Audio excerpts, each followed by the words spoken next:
Kwentuhan tayo muna tayo. Naranasan mo ba yung mga araw na feeling mo pagod ka na, pero wala ka namang masabihan? Hindi ka naman puyat, hindi ka naman sobrang busy, pero parang drain na drain yung energy mo. Kung ganon, baka hindi ka tamad. Baka wala lang talaga nag-aalala sa'yo lately.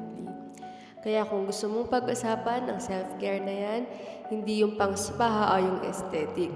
Hindi yung pang Instagram, pero yung pang totoong buhay na babae.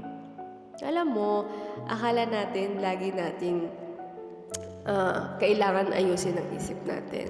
Kailangan positive agad, kailangan mag-move on agad. Pero minsan, pagod lang talaga yung isip mo eh.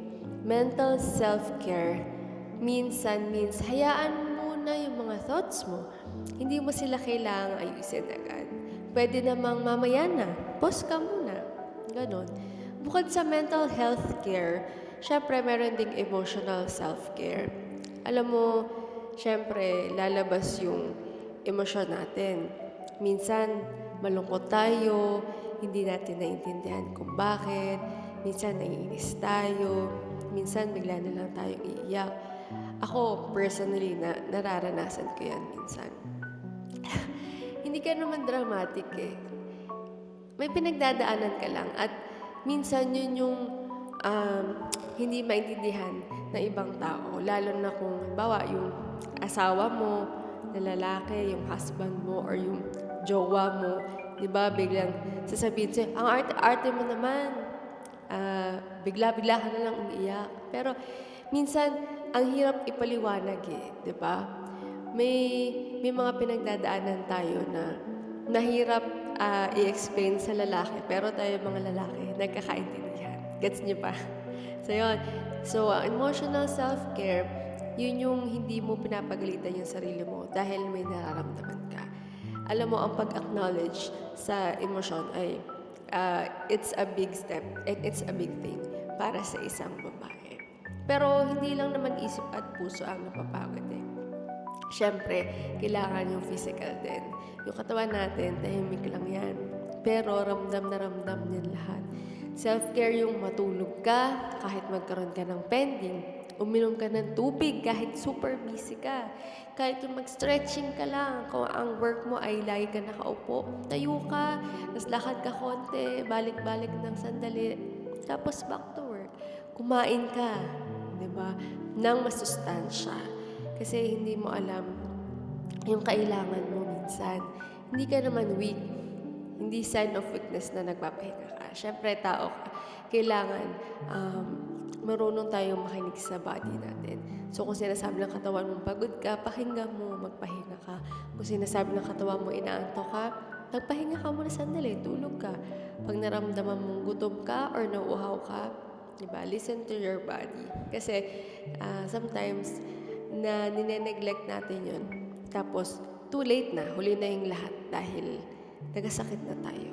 And minsan, sa sobrang pagpapabaya natin sa katawan natin, nagiging cancer pa yan, diba? And unfortunately, pagka nangyari yun, kadalasan din nadedetect yung terminal stage na. Diba? Pero bukod doon, higit sa lahat, kailangan natin yung ating spiritual care. Alam mo, may panahon din na kahit sa pagdadasal, wala ka nang masabi sa sobrang bigat. Pero okay lang yun.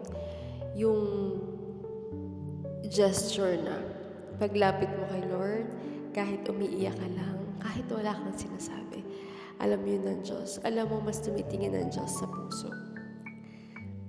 Minsan, sapat na yung ibulong mo sa Kanya na, Lord, napapagod na ako. Lord, hindi ko na kaya. I need you. Hindi naman kailangan laging buo ka sa harap ng Diyos. At alam mo ba, yun nga yung kaya may church, diba? Kumbaga sa ospital, bakit ba may ospital? Diba para sa mga may sakit? And yung church, para yan sa may mga sakit spiritually. Hindi naman lahat na nagpupunta dyan ay sinasabing holy, di ba? So, kadalasan, yung mga nagpupunta din ng simbahan, ay sila din yung may pangangailangang espiritual. So, isa pang natutunan ko, kapag wala kang boundaries, ikaw talaga yung mauubos. Self-care, hindi yung sumagot ka kagad, yung tumanggi ka kahit kaya mo naman, yung umalis sa lugar na palagi ka nasasaktan. Alam mo, hindi mo naman kailangan ipaliwanag lahat eh. Nangyayari din to minsan or madalas sa trabaho. Dahil alam nila na ikaw yung magaling, dahil alam nila na capable ka. So, ikaw naman yes lang ng yes, kahit na minsan yung natatanggap mo ding pay is not enough na para sa effort. Yeah, I know nakalagay sa Bible na you have to work for the Lord and not for man. Para yun yung magiging motivation mo na maging excellent sa output ng work mo. Pero syempre, kailangan mo rin ding i-consider na hindi naman din palaging ganun. Kailangan, alam mo din sa sarili mo kung kailangan mo na rin magpahinga or may mga bagay na kailangan mo na rin tanggihan. Next naman is yung sa social self-care. Hindi rin naman lahat ng tao kailangan updated sa buhay mo. And okay lang yun, di ba? Kung nakikita mo yung mga friends mo, yung kapitbahay mo, yung workmate mo, lagi na lang updated sa mga Facebook at Instagram or TikTok nila ng mga gala nila or yung mga bago nilang gamit, yung mga branded man yan, di ba? Or yung mga travel goals nila, tapos ikaw wala, okay lang yun. Kasi sa totoo lang naman, mas may peace ka pag mas private ka, di ba? Not unless, syempre, yung trabaho mo requires na maging active ka online. Self-care is yung pipiliin mo kung sino lang talaga yung may access sa'yo. And of course, financial self-care din. Pati pera, part din yan ng self-care. Kasi yung hindi ka gumagastos para lang makasabay, yung iniisip mo, yung future mo, kasi hindi lang yun yung present dapat yung iniisip mo eh. Hindi yan pagiging kuripot. Yan ay pagiging wais, pagiging maingat. Kasi hindi lahat ng pagsabay sa trend ay cool. Diba? Cool ka ngayon, pero sa susunod naman wala ka na makain. Pag nagka-emergency, wala ka naman mahuhugot. Diba? So, it's better that you have yung capacity mo to care for your finances as well. And alam mo, lahat ng pahinga mo ngayon, lahat ng pagpili mo sa mga hindi mo na, sa lahat ng mga sakripisyo mo, sa lahat ng beses na inuuna mo yung sarili mo, yung pamilya mo, hindi yun pagiging selfish. Inaalagaan mo lang yung sarili mo para may ibigay ka pa para bukas. At kung kahit isang parte dito sa mga sinabi ko sa'yo ay may tumama, isave mo na lang to.